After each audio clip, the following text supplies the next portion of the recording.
Ladies and gentlemen, the spotlight is back on the significant power struggle within the Congress party in Karnataka. The party finds itself in a tough spot after the demand for more deputy chief ministers that has been raised by its own. Public Works Minister Satish Jarkiholi, Cooperation Minister K.N. Rajanna and Minority Affairs Minister Zamir Ahmed Khan have at various fora aired their opinion in public. Today, K.N. Rajanna once again pitched for the model, citing the three deputy chief minister template during the 2019 BJP government. He argues that power distribution will help the party gain confidence of various communities. Listen in. ಯಾವಾಗಲೂ ಕೂಡ ಅಧಿಕಾರವನ್ನ ಹಂಚಿಕೊಂಡಾಗ ಎಲ್ಲ ಸಮುದಾಯಗಳಿಗೂ ಕೂಡ ಆ ಪಕ್ಷದ ಮೇಲೆ ಪ್ರೀತಿ ವಿಶ್ವಾಸ ಬರ್ತದೆ.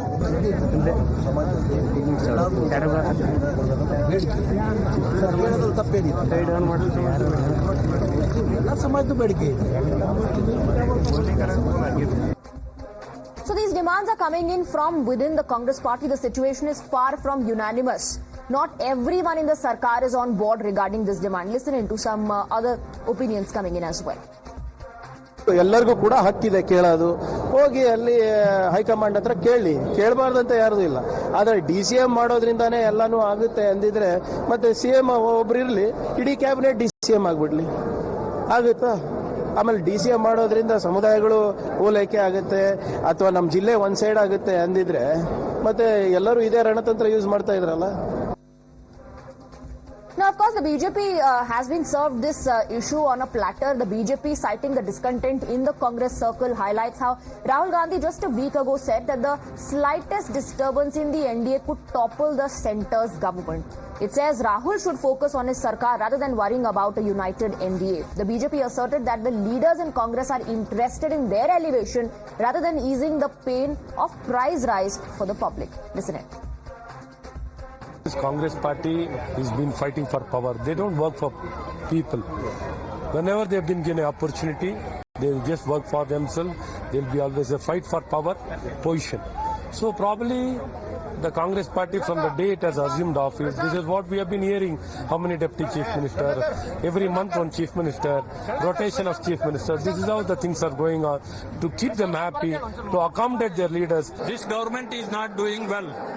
Say they are not doing any developmental work as well. Guarantees have been failed, and this government is useless government. So people are decided to bring down this government. You're watching the News Hour at 9, debate number 2 on Times Now, Super Prime Time. So is power and not people a priority for these netas? Let me open this up and go across to our guests. Anil, Antony and Sanjay Jha continue to be with us. We're joined by Mohan Krishna, former media advisor to the ex-Chief Minister Mr. Bommai, and Advocate Umar Junaidi, political analyst. Good evening to all of you. Let me begin by asking you, Mohan Krishna ji, this is not new. In fact, for the BJP at least, the concept of two deputy chief ministers and balancing the caste equation is something that the BJP knows very well. So why is it that the BJP today sitting, of course, on the fence is enjoying this whole demand coming in from the Congress of three deputy chief ministers? How is it different?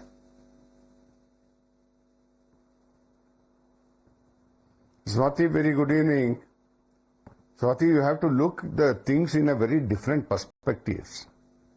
As we had two deputy chief ministers during our tenure as a government when we served the Karnataka, now the situation is totally different. Absolutely, there is no problem with the things how it's happening in the state there. I have a doubt, very simple doubt.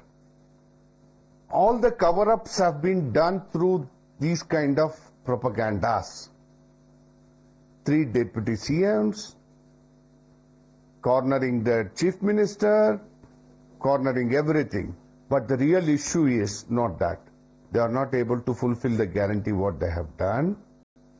And second thing is, they are not able to sustain the pressure on the fiscal deficits and the targets which they have fixed for the departments where they have not achieved it.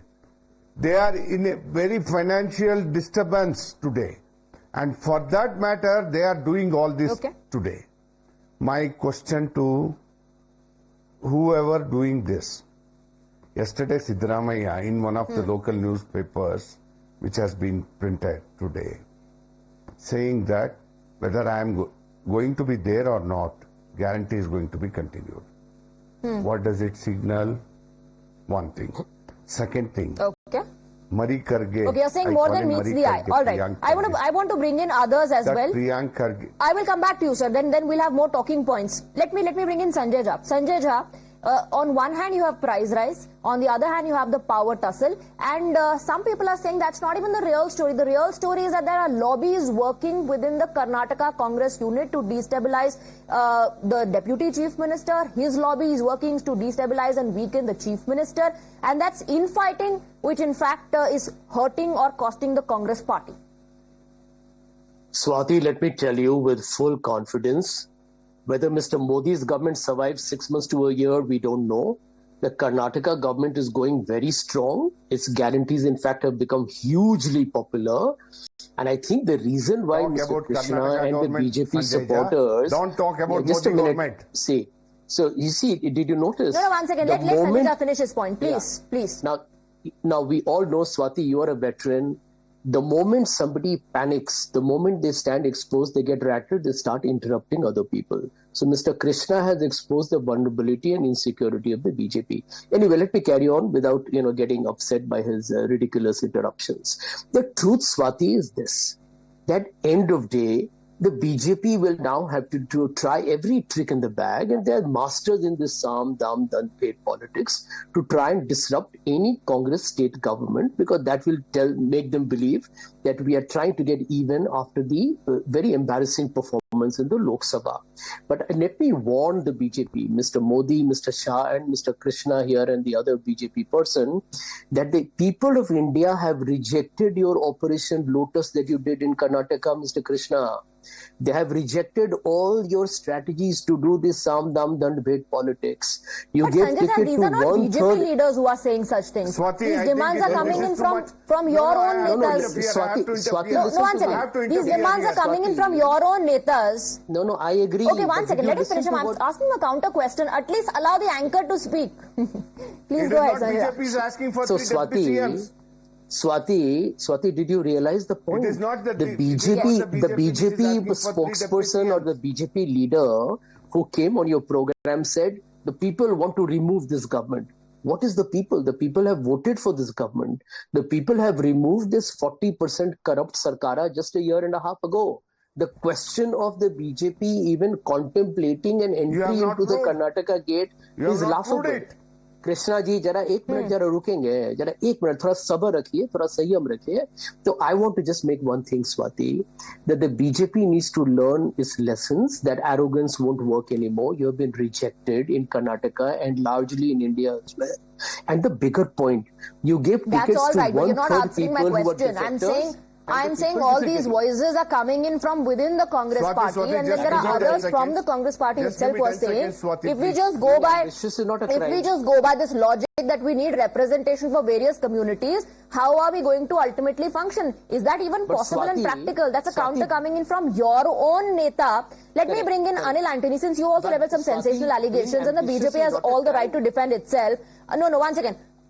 Okay, being ambitious is not a crime, Anil Antony. These netas perhaps want more. They are voicing their opinion. But it's the BJP which, in fact, has a conspiracy ready up its sleeve. How do you respond?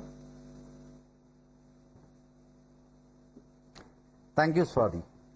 So, as listening to my panelists, and again, first of all, the Bharatiya Janata Party would like to make it very clear that whoever the Congress has is its own ministry, how they compose the ministry, etc., is their own internal business. That is not something that we get involved in. But this is a good time for us to look at the functioning and the public support of the Bharatiya Janata Party and our allies and the Congress Party. You look at the 24 elections itself. This is just the second time in India's history where a Prime Minister is coming back for a third time. You look at many of the states. I am not saying every state, but we are a coalition that is governing 18, 19 states across the country. There are multiple states including Gujarat, Madhya Pradesh, Arunachal Pradesh, multiple states where every 5 years, 10 years, 15 years, the government, the people of those states had shown full confidence in the kind of governance we do. Therefore, we are elected back to power and we work for the people. Now, just compare to the state of the Congress party and how they perform. Like now they have 3 governments. You have one in Himachal, one in Telangana, you have one in Karnataka. These are all new governments. Like 1 year, 2 years, 6 months. Telangana, they won full majority just 6 months back. And look at how they performed during the assembly, when the just concluded Lok Sabha elections, where in Himachal they lost all the 4 seats there. In Telangana they lost more than half the seats there. In Karnataka they lost 19 of the 28 seats there. And like an esteemed panelist of mine already mentioned, the main reason why all these issues are coming up in all these Congress governments, it is because they are not able to govern properly. The moment they get a state, they start converting it into an ATM for their high command. And there is a huge physical deficit problem. They are not able to govern at all. And then finally, since they don't understand what is going on, then once again they try to do this balancing of caste and let me quickly play out what Priyank Khadge said while responding to these demands coming in of 3 deputy chief minister system in Karnataka. Listen. ಎಲ್ಲರಿಗೂ ಕೂಡ ಹಕ್ಕಿದೆ ಕೇಳೋದು, ಹೋಗಿ ಅಲ್ಲಿ high command ಹತ್ರ ಕೇಳಬಾರ್ದಂತ ಯಾರ್ದು ಇಲ್ಲ. ಆದ್ರೆ DCM ಮಾಡೋದ್ರಿಂದಾನೇ ಎಲ್ಲಾನು ಆಗುತ್ತೆ ಅಂದಿದ್ರೆ ಮತ್ತೆ CM ಒಬ್ರು ಇರ್ಲಿ, ಇಡೀ ಕ್ಯಾಬಿನೆಟ್ DCM ಆಗ್ಬಿಡ್ಲಿ, ಆಗುತ್ತಾ? ಆಮೇಲೆ DCM ಮಾಡೋದ್ರಿಂದ ಸಮುದಾಯಗಳು ಓಲೈಕೆ ಆಗುತ್ತೆ ಅಥವಾ ನಮ್ಮ ಜಿಲ್ಲೆ ಒಂದ್ ಸೈಡ್ ಆಗುತ್ತೆ ಅಂದಿದ್ರೆ ಮತ್ತೆ ಎಲ್ಲರೂ ಇದೇ ರಣತಂತ್ರ ಯೂಸ್ ಮಾಡ್ತಾ ಇದ್ರಲ್ಲ. Advocate Umar Junaidi, the big question also is, does the High Command really not know what's happening in Karnataka? Swati, there is a procedure in every political party. Whoever, whatever wants to comment in public, he has the right and he has the desires or she has the desires to say it in the public. But what officially the procedure is to demand whatever post is required in a meeting to the High Command in a formal way. If you are giving a media bite or the interview to the the media persons and you comment whatever you want to, it is considered the personal statements of MLA or the minister or whatever it is. If on a table it comes to the matter of the meeting, only when the formal proposal is made to have to make the 3 DCMs or 4 DCMs, whatever it is, then it is considered to be in the knowledge of the High Command. So whatever the ministers are now saying, Mr. Umar Junaidi, you are not so kind and forgiving when such statements are made by BJP netas. They are not considered individual statements. They are considered statements that reflects the party stand. But since you are informing us, yes, we know that there are party forums and they should have taken an appointment of the chief minister or the deputy chief minister. They should have been given an audience if these were their demands. When they come out in media and talk about all this, that does indicate that perhaps nobody heard them. But there are several indications, Swati. We have seen the interviews in favor of this the person who has been accused of sexual harassment of the wrestlers. We have seen the statements in favor of the persons who raised slogans which could divide the society and disturb the peace of the society. But we do not consider it as the statement of the party unless and until there is a connection. Unless and until there is a huge kind of connections which shows how strong the connectivity between the 2 leaders is. But the very fact is there is no infighting between. There will soon be a mention of all the controversial statements given by the leaders of the Congress and the debate would be derailed completely. Let's stick to the topic. My question is that when these netas have an opportunity to talk to the Chief Minister or the Deputy Chief Minister or seek an audience with the High Command, why are they talking in media? So if they have the desire to make the DCM of different communities or religions, whatever, they have all the opportunity to meet to the CM and to have the meeting of the cabinet and present the proposal. Whatever they are saying, it is their own personal comments or statements, whatever they want to. If it's to be on record and it is to be made, then definitely there will be a proposal given, there will be a discussion on it. Mohan Krishna wants to come and then Sanjay Jha. Karnataka will be knowing it. Okay, Mohan Krishna and then Sanjay Jha. Okay, since when did this become a norm that if you belong to a particular community, only then will that community be uplifted? Mr. Mohan Krishna, please go ahead. Let me ask a simple question to Sanjay Jha. He is questioning about Modi government. whether it is going to stay for 6 months or 1 year or whatever it is. People have voted for Mr. Modi, Sanjay Jha. You have to understand one thing. People have voted for Congress in Karnataka. What we are questioning is the motive of the Congress government in Karnataka, not the Modi government. Now you have to understand one thing. Why these statements? Is these statements have been done by the BJP people here? No. Done by the ministers. What this Marie Karge talking today? If deputy CMs to be done, let the whole cabinet be deputy CMs. Is this a answer to the question? Is it the answer to the question? You have desire. You are a power monger. Congress is a power monger people. They want everything. There is one thing today. I will ask simple question. Nobody from Karnataka is sitting here today, unfortunately. There is no development work. Last 1 year. If you see the Chief Minister's program, most of his time is reserved for what? For what? Not for development. For only political development. Okay. Is this the way the government has to be run? Is this the way the government will be run? Look at the other way. Just give me 10 seconds, Swati. All right. Look at the other way. All right. Okay, just 10 seconds, Sanjay Jha, I have to wrap up. Okay, I have to wrap up. Just 10 seconds, Sanjay Jha, just 10 seconds, counter. Yeah. Swati, I'll tell you this. Krishna ji has to take a deep breath. The people will Karnataka will answer you once again in the next election. Wait and watch. But you know the reason why very often politicians speak to the media, Swati, I'll tell you this. And this is from my experience. Politicians are basically, they have to represent the interests of the people who vote them in. So there is always an element of competition within parties, which I think is very natural and healthy. The reason they often speak to the media. But there's also a system in place. There's also a system in place. There's a high command, there's a chief minister, there's a deputy chief minister. I'm just answering that. These are just ambitions. I'm just answering that. Okay. So that their followers know that they're actually doing it. You see, private conversations therefore have no merit, right? Their followers get assuaged. Yes, my leader is talking to the media and therefore it gets an amplification. They do believe that my leader is fighting for my cause. Perhaps if the leader does something on ground which benefits them directly, they'll trust their leader more than the statements that the leaders are making in media. And the big question is, are these just ambitions that the netas are so freely talking about in media, or are they hinting perhaps at some sort of a rift, some sort of an infighting which is intensifying? We don't know at the moment. We'll keep an eye out for that development. For the moment, gentlemen, thank you very much for joining us.